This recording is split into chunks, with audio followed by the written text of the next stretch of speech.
रावणाची बहीण शूर्पणखा एका सुंदर स्त्रीचा मायावी रूप घेऊन वर्णकुटीरजवळ येते.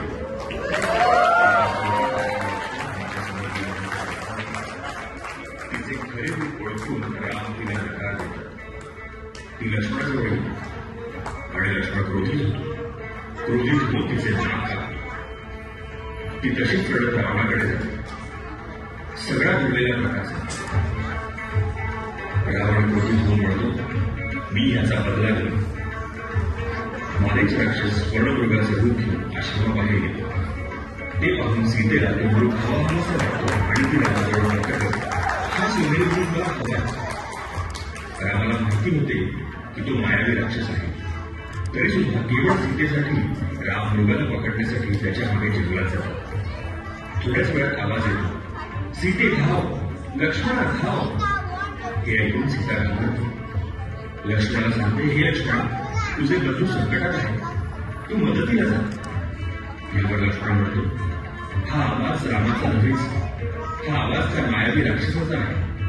हे ऐकून सीता खूप क्रोधित होते. लक्ष्मणाला आदेश देते की तू वनात जा. लक्ष्मण निघायच्या आधी पर्णकुटीर बाहेर बाणाने एक हरिण मागतो. तिला विनंती करतो. हे म्हणते, काहीही झाले तरी तुम्ही ही रेषा ओलांडू असे म्हणून तो जंगलात जातो. हे पाहताच रावण साधूचे रूप घेऊन पर्णकुटीर बाहेर येऊन भिक्षा मागतो. भिक्षान दे माई, भिक्षान दे.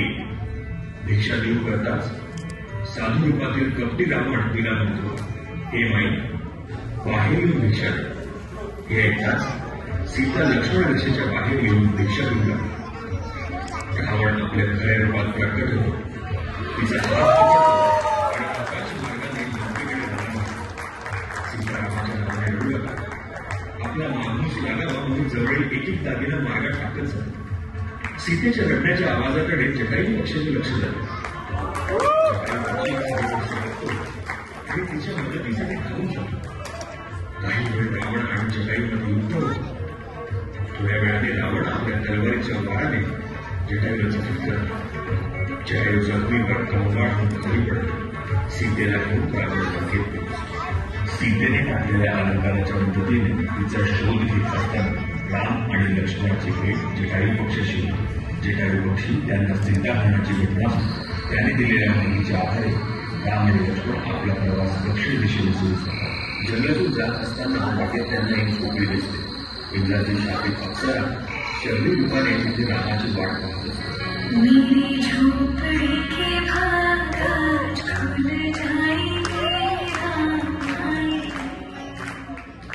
राम लक्ष्मणाला बघून ती अत्यंत आनंदित होते.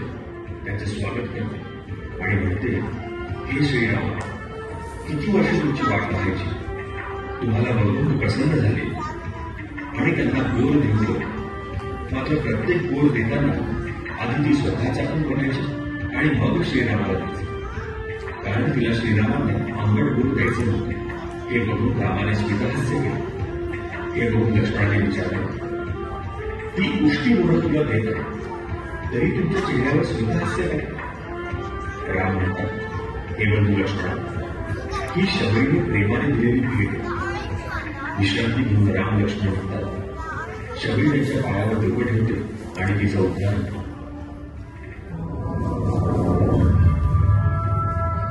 किष्किंधा नगरीत प्रवेश करताच वानर राज्यात त्यांना दयाळू सुग्रीव भेट होताच सुग्रीव म्हणतात, रामा, वायुपुत्र मारुती आपली किती वर्षांपासून भेट होण्याची प्रतीक्षा करते.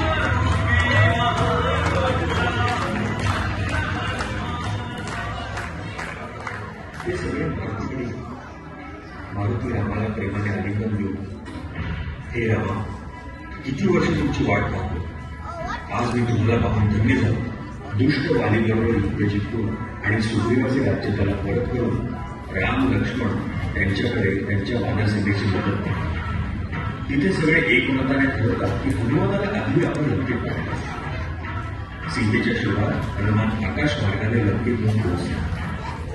सीतेचा शोध घेत असताना अशोकवनात एका वृक्षाखाली त्यांना एक स्त्री रडताना दिसते. ते पाहून हनुमान तिला म्हणतात, हे माते, की रामभक्त हनुमान आपल्या शोधासाठी राहतो. सीता माता म्हणते, आपण कोण, मी कसे समजू आपल्या प्रकृती पाठवले तेव्हा ओळख म्हणून हनुमान रामाची अंकित आहे. तितक्यात तिथे रावणाचे शिपाई येतात. हनुमानाला पकडून घेऊन जातात. दरबारात रावण म्हणतो, हे वानरा, तू इथे का आलायस? हनुमान म्हणतात, हे राजा दशरथ, मी रामभक्त हनुमान आपणास विनंती करतो की आपण माता सीतेस परत पाठवावे. रावण म्हणतो, ते कदापि शक्य नाही. हे जाऊन तू रामाला सांग.